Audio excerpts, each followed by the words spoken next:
کہتے ہیں نا خدا کی پہچان کیا ہے؟ یہی ہے خدا کی پہچان، کہ وہ جب بخش دیتا ہے تو پھر سب بخش دیتا ہے۔ اس کے لیے ہمیں کرنا کیا چاہیے؟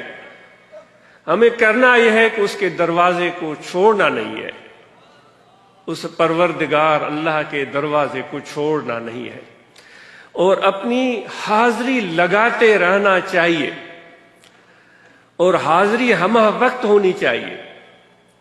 اب ہمہ وقت حاضری کیسے ہو سکتی ہے؟ ہمیں تو اولاد بھی ہے، ہمیں تو بچے بھی ہیں، ہمیں زمینیں بھی ہیں، ملازمتیں بھی ہیں، تو باس کی بھی حاضری دینی ہے، باپ کے پاس بھی جانا ہے، بیوی کا بھی خیال رکھنا ہے، بچوں کا بھی دھیان رکھنا ہے۔ تو ہم یہ سمجھتے ہوں گے شاید کہ جب مسجد میں آ کر بیٹھتے ہیں تو پھر ہم خدا کے دروازے پر ہوتے ہیں، شاید یہ سمجھتے ہوں۔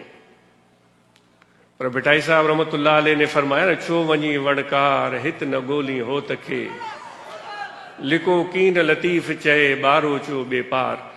ہم وہ بٹائی صاحب فرما رہے ہیں کہ تم وڑکار جو سسی نکلی تھی، تو ایک علاقہ شاید وڑکار کا بھی اس کے راستے میں پڑتا تھا کہ تم وڑکار کیوں جا رہی ہو اپنے محبوب کو ڈھونڈنے کے لیے، یہیں کہیں آس پاس کیوں نہیں ڈھونڈ لیتی؟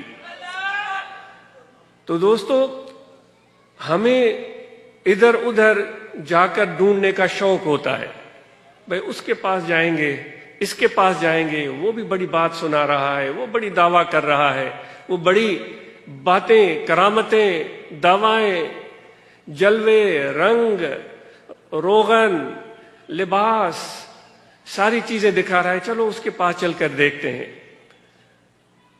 تو بھائی، ہمیں مرشد نے کیا سکھایا ہے؟ مرشد نے سکھایا ہے کہ کل بھی ذکر کرو، کیونکہ خدا تمہارا اللہ نہ دائیں ہے، نہ بائیں ہے، نہ آگے ہے، نہ پیچھے ہے، وہ تو تمہارے ساتھ ہے۔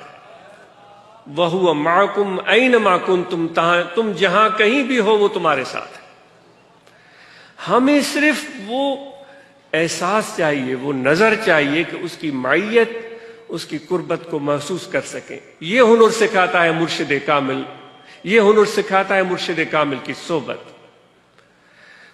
بہت سارے لوگ کتے کے بارے میں خرابیاں بیان کرتے ہیں، اور بہت سارے لوگ کتے کی خوبیاں بیان کرتے ہیں۔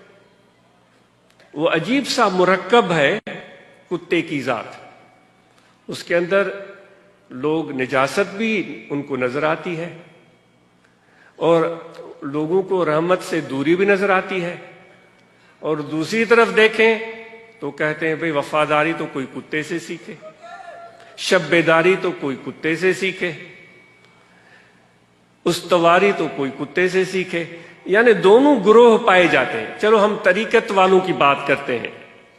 وہ سعدی کہتا ہے کہ ازاں بر ملائک شرف داش تند، کہ خود را بہز سگ نہ پنداش تند۔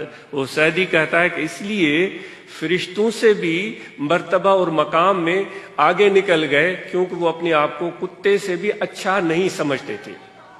یہ ہم طریقت والوں کی بات کر رہے ہیں، جو اور اولیاء اللہ کے ساتھ جنہوں نے صحبتیں کی۔